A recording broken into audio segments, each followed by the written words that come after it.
Welcome back to the Garden Hutch. Today we discuss week 13 of 2023. Let's get going.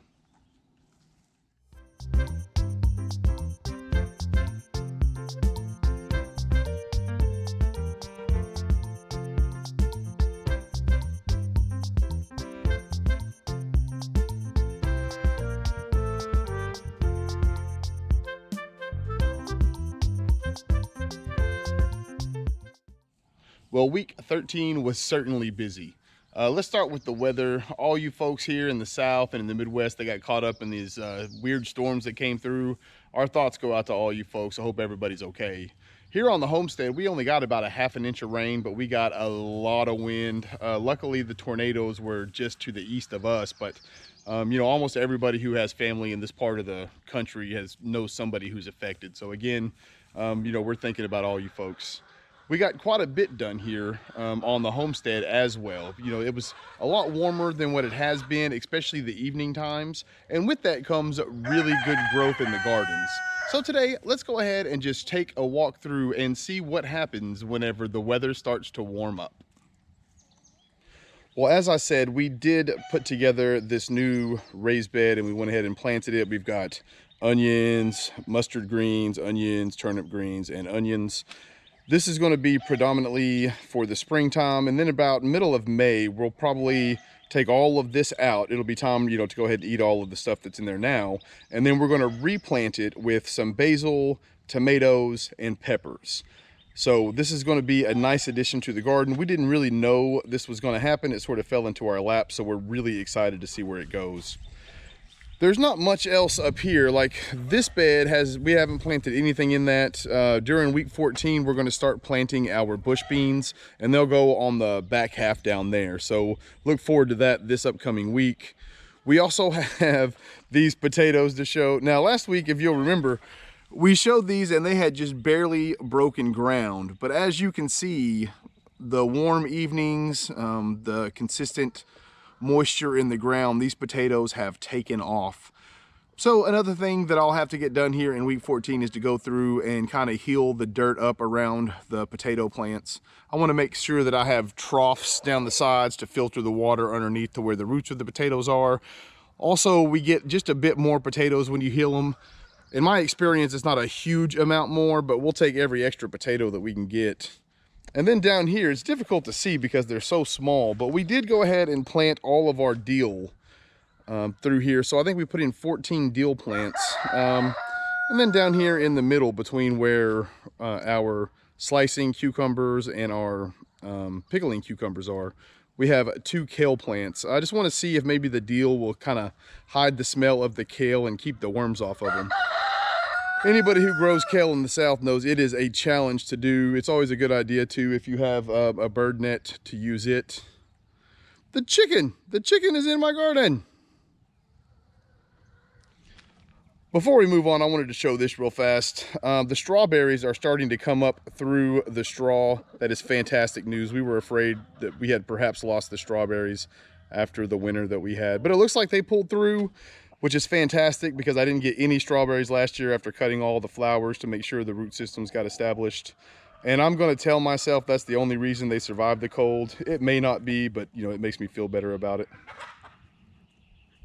I also wanted to show off our elderberries and our blackberries have started to get their leaves, and that's another big win for us. I don't think we'll get any figs. The fig trees, it'll grow and it won't kill them, but every time we have a cold snap in the wintertime, we fail to get figs the next year. It's just part of living in this part of the country. So we're disappointed, but we are incredibly excited that our blackberries and our strawberries made it through the summer. Or I'm sorry, made it through the winter. So we're gonna go ahead and step into the top garden now. Just as a note ahead of time, we have been eating out of the top garden for a few weeks now, and it's difficult to even tell that we've been eating out of it. So one of the things we're gonna have to start doing is passing some lettuce out to friends and family. I think I was a little too worried about the cadence this year and wanted to make sure that I had plenty for the spring, but I was also gonna be able to clear out the beds before the summertime, before it was time to start planting for our summer vegetables, which will be sometime at the end of April for most things. Tomatoes and peppers I'll probably wait till the first week of May. There are already some challenges that I see. There's some things that really worked. So let's go take a look and I'll show you what I'm talking about. So I just wanted to start right here with our cabbages. They have started to form the little heads in the middle. I'm not sure. I'm getting a little worried that perhaps we're not going to be able to get much in the way of cabbages this year by the time it's time to put the peppers, because our peppers will go in here, and our peppers we don't really plant until, you know, early May, until it gets hot. You know, last year it got hot early, so we planted them a little earlier than normal. But this year, if it's a normal year, we won't really plant them until, you know, like the first week of May or so. So anyway, I'm crossing my fingers that these guys, with the warmer nights and the warmer days, that they start kind of taking off a little bit. And then over here, this is what I was talking about maybe planting too much. That is the black-seeded Simpson that we had put in, and it has started to grow incredibly quickly. So this bed up here will be planted probably the last week of April. So all of this stuff will have to come out and be eaten by then, as well as this bed down here. We did really well though, as far as the cadence on our radishes, and I wanted to show that real fast. So these were the last radishes that were planted, right? And then those are the first ones on the end. So we're almost finished eating the radishes from the first round that we planted. And then over here is the second round, and you can see they have started to form, and they are at that spot where they're really tender, sweet radishes, so they're good. So this week we're gonna eat a lot of radish. We need to get the radishes out of these bottom beds out of here so that we can begin on the other radishes. And then of course, everything besides this bottom bed has to be cleared out of all of the lettuce by the time the first week of May comes. So we'll be eating a whole lot of lettuce, and then we'll have a whole nother bed that we'll just eat out of for the rest of the summer until the fall arrives. One thing I wanted to show real fast that is kind of cool, we cut our the butter crunch off at the bottom, and that one was cut last week, and you can see it's coming back. So if we're lucky, we'll get 2 or 3 cuttings. There's another good example right there, off of each one of these lettuce plants. They come up, and believe it or not, the lettuce tastes just as good the second time around. It doesn't get bitter or anything, or at least in my experience. So that is where we're at here in the top garden. Oh, I did want to show real fast. You can tell here our beets have also started to come along really well. I put in some kale and chard this week over here. This will be the bed that we grow all those in.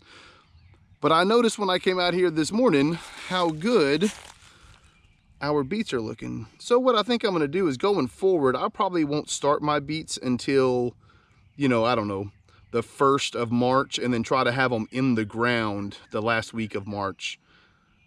Anybody watches the channel knows I love beets, but for some reason I have struggled to successfully grow them in the amount that I want. Now we do get them, but just not as many as I want, so maybe I'm just being greedy. I did want to show the carrots as well. They're coming along. We're going to see how they do. I'm really excited about this bed overall.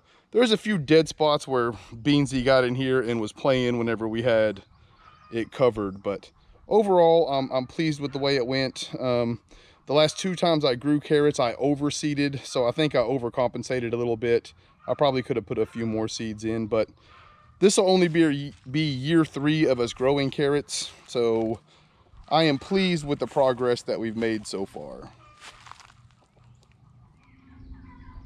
The final thing I wanted to discuss today was the greenhouse and where we're at with it. We pulled quite a bit of stuff out to plant that we put in that new raised bed. We also put out things like the deal that we showed earlier, the chard and the kale. All of those things are currently in the beds. They can handle a bit of a frost. You know, we take it a little on the cautious side with the vulnerable vegetables, if you will. So what we've done now is, this past week, we just now have started the rest of our summer vegetables. And those include things like your melons, your squashes, and your cucumbers. Those should be ready to go in the ground by the last week of April. If the weather allows, I'll put it in then. If not, we may have to wait till the first week of May. The trend the last few years, though, has been a really warm into April going into May. So if we have that again, they may even be in the last week of April, you know. We'll see what happens. But we'll show you the inside of the greenhouse next week. You know, there's really nothing new to show this time. But As always, I appreciate everyone who stuck it out here till the end. Till next time, I hope you folks take care of yourselves. Peace.